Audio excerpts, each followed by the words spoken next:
Olá e bem-vindo. Hoje a gente vai descer numa toca de coelho bem específica da arquitetura Cisco ACI. A situação assim é clássica. Um contrato está configurado, um EPG está lá, bonitinho como provedor, mas não tem ninguém consumindo. A questão aqui não é o que os manuais dizem que deveria acontecer, mas o que realmente rola, sabe? Desde a intenção que a gente clica lá no APIC até o silício de um leaf. O que a Fabric faz com uma política que na prática está falando sozinha. Essa é a pergunta de $1 milhão, porque ela ataca ao cerne da filosofia do ACI. Não é só um erro de configuração, não é uma sintaxe inválida. O objeto existe, ele está no MIT. O ponto central é como o sistema traduz a intenção em estado no hardware. E neste caso, o mais interessante é a decisão consciente do sistema de não traduzir nada. É uma aula, assim, sobre a dissociação entre o plano lógico e de dados. Exato. Então vamos começar por cima, pelo cérebro da operação, o APIC. A política está lá, eu consigo ver na interface gráfica. O que acontece nos bastidores a partir daí? Como que o Policy Elements do APIC lida com essa relação que, para todos os efeitos, está incompleta? É o que a gente chama de Unresolved Policy, uma política não resolvida. O motor de políticas do APIC, ele é inteligente. Ele identifica a intenção. Ok, o EPGDB quer prover o contrato allow SQL. A intenção está registrada. Só que o próximo passo é uma verificação de implantação, um deployment check. E nesse momento, o APIC se faz uma pergunta crucial. Para quais switches leaf eu preciso empurrar a programação desta regra? E a resposta na ausência de um consumidor é nenhum. Mas espera um pouco. Por que nenhum? O EPG provedor existe, o endpoint pode estar online num leaf. Por que o APIC não programa pelo menos a parte de destino da regra e simplesmente espera por uma origem? Não seria mais rápido quando o consumidor finalmente aparecesse? Seria se o ACI funcionasse como uma rede legada baseada em ACLs. Mas aqui está a grande sacada do ACI. Ele não é um robô, assim, burro que só segue ordens. Ele entende a lógica da política. Uma política no ACI é, por definição, uma relação entre dois pontos, uma origem e um destino. É uma tupla. Sem um consumidor, não existe um S-Class, um Source Class, para formar o par com o D-Class do provedor. A tupla está incompleta. Programar metade de uma regra seria não só um desperdício de recurso, mas semanticamente incorreto. Entendi. A regra nem chega a ser compilada, por assim dizer. Precisamente.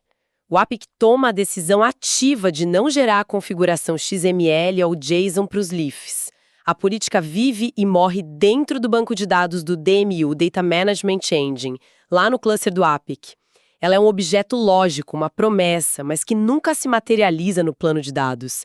É uma intenção esperando para se tornar relevante, sabe? Certo, então a política fica esperando no APIC. Mas e lá na ponta, no switch? Porque no mundo Nexus tradicional, no momento em que eu aplico uma vaquial numa vilã, a TCAN já começa a ser consumida mesmo que não passe um único pacote que demete naquela regra. Como o ACI evita isso? O impacto é zero. Custo zero de hardware. E essa é uma das vantagens mais, assim, subestimadas da arquitetura. Vamos detalhar o porquê. Primeiro, nenhuma zoning rule é instanciada no silício. As zoning rules são a implementação em hardware na TCAN de políticas dos contratos do ACI. Sem um par de EPGs, não há regra para criar. E o PC Tag, o EPG provedor tem um PC Tag alocado, que é basicamente isso, a identidade no data plane. Esse identificador não ocupa algum tipo de recurso? O PC Tag é alocado, sim. É um identificador numérico, um S-Class ID. Mas ele existe apenas como um atributo do EPG. A mágica acontece na tabela de políticas, onde a regra de hardware seria algo como permitir tráfego da origem com PCTag X para o destino com PCTag Y. Como o PCTag X do consumidor não existe nessa relação, a regra simplesmente não pode ser formada. É como tentar completar uma equação com uma variável faltando, sabe? O resultado é que o consumo de TCAN para essa política específica é nulo. A regra só é instanciada no silício se a relação de política estiver completa e, crucialmente, se houver endpoints de ambos os EPGs que justifiquem sua programação naquele leaf específico. É um modelo just-in-time para programação de hardware. A fábrica não gasta um ciclo de CPU ou um byte de TCCAM com uma política que não faz sentido prático no momento. Isso é elegantíssimo. Mas me leva a outra questão. Isso é sempre um erro de configuração? Um descuido de um engenheiro? Ou existem cenários de arquitetura onde deixar um contrato nesse estado órfão é intencional? Existem e são cenários bem comuns em operações bem estruturadas. O primeiro e mais óbvio é o pré-provisionamento. Pense na construção de uma nova aplicação. A equipe de infra pode criar o EPG do banco de dados e o contrato DB Access como provedor. O contrato fica ali, engatilhado, pronto. Semanas depois, quando a equipe de aplicação finalmente sobe as VMs do front-end web, eles criam o EPG Web App e o associam como consumidor. Naquele instante, a política se resolve e o ACI programa zoning rules nos leaves relevantes. A conectividade é liberada sem precisar de uma nova janela de manutenção. Faz todo sentido. Desacopla o trabalho das equipes de infra e de aplicação. A infraestrutura de rede fica pronta para receber a carga de trabalho. Qual seria o segundo caso? Serviços compartilhados, geralmente no Tenant Common. É como criar uma biblioteca de políticas reutilizáveis. Por exemplo, você cria contratos como Permite CMP Monitoring ou Permite SSH Admin. Eles são providos por EPGs de serviços compartilhados, mas por padrão não têm consumidores. Funcionam como templates. Quando um novo tenant precisa de monitoramento, ele simplesmente vai lá e consome o contrato Permite CMP Monitoring do Common. O contrato foi projetado para existir em estado órfão, aguardando ser invocado. Ok, esses são cenários limpos de arquitetura. Mas vamos ser realistas.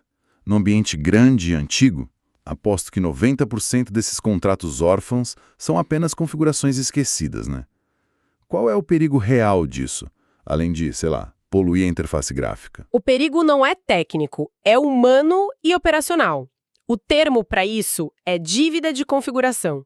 Lembre de um caso em que um time de operações passou quase um dia inteiro tentando depurar um problema de conectividade e a suspeita principal era um contrato que parecia permitir o tráfego. Eles analisaram logs, filtros, tudo, para no fim descobrirem que aquele contrato não tinha consumidor. Era um fantasma na configuração. Esse é o custo real da dívida de configuração. Horas de engenheiros talentosos perdidas caçando fantasmas. Nossa, eu já vivi essa história. Você fica questionando a sanidade da Fabric, do seu próprio conhecimento, e no fim, o problema é um objeto que não faz absolutamente nada. Além do tempo de troubleshooting, tem algum outro impacto? Tem sim. Cada objeto de configuração, mesmo que inerte no data plane, ocupa espaço e ciclos de processamento no plano de gerenciamento. Numa Fabric gigante, com dezenas de milhares de contratos órfãos acumulados ao longo dos anos, o banco de dados do DMI no APIC começa a sentir o peso. A GUI pode ficar mais lenta, a geração de um backup completo pode demorar muito mais. Não afeta o encaminhamento de pacotes, que é hardware puro nos leafs, mas degrada a capacidade de gerenciamento da Fabric em escala. É uma questão de higiene de configuração que, se ignorada, vira um problema de performance do próprio APIC. A dívida de configuração cobra juros em performance de gerenciamento. Adorei. Agora, teoria é uma coisa, mas se eu tiver uma chamada de troubleshooting às 2 da manhã, eu preciso de provas. Como eu vou do APIC até o ASIC do Leaf para confirmar, sem sombra de dúvida, que essa regra é um fantasma? Essa é a validação final. O momento da verdade. O processo é bem direto. Passo 1, no CLI do APIC, você precisa do PCTag do EPG provedor. O comando é show EPG tenant AP EPG name detail. Na saída, vai ter lá o policy control tag, um número como, digamos, 49.155. Esse número é o RG daquele EPG no data plane. Ok. Com o PCTag na mão, o próximo passo é ir para um leaf onde um endpoint daquele PG está conectado, correto? Exatamente. Você dá um SSH nesse leaf e vai direto na tabela de hardware de políticas.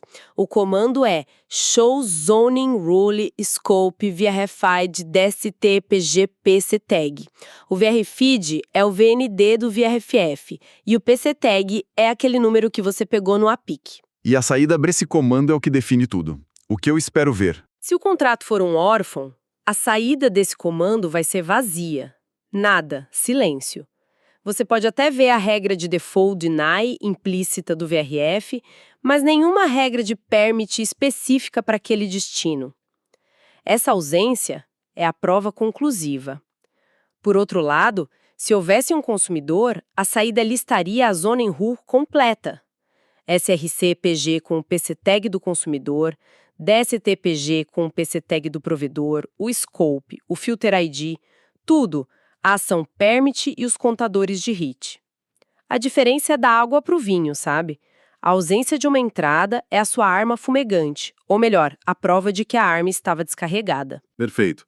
Então, resumindo, um contrato sem consumidor é um objeto lógico no plano de gerenciamento, mas um completo zero à esquerda no plano de dados.